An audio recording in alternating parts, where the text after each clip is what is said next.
ગાંધીનગરમાં ગઈકાલ રાત્રિના જમવાના બાબતે દુકાનદાર સાથે માથાકૂટ થતાં ગુંડા તત્વો લુખાગીરી પર ઉતરી આવ્યા હતા અને માર મારી દુકાન ગેરકાયદેસર બંધ કરાવી હતી। વચ્ચે પડેલા નિવૃત્ત પોલીસ જમાદારને પણ માર માર્યો હોવાની વાત સપાટી પર આવી છે।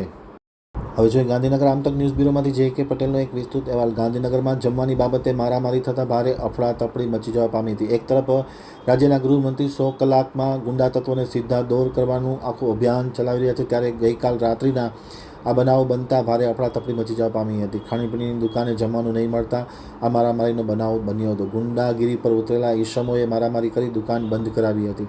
મારામારીમાં વચ્ચે છોડાવવા આવનાર રિટાયર્ડ એએસઆઈને પણ ઈંટ મારીને ઈજા કરતા ભારે ચકચાર વ્યાપી ગઈ હતી। ફિલ્મી ઢબે પગ ઉપર હથોડા ફટકારી અને દુકાનદારને માર્યો હતો અને દુકાન ગેરકાયદેસર બંધ કરવામાં આવી હતી। ગાંધીનગરમાં આ અગાઉ પણ 4 દિવસ પહેલાં સબ રજિસ્ટ્રાર કચેરીએ કેટલાક લુખ્ખા તત્વો આવીને ભારે ધમાલ મચાવી હતી દસ્તાવેજના મુદ્દે, અને હજુ ગઈકાલે આ બનાવ બનવા પામ્યો છે।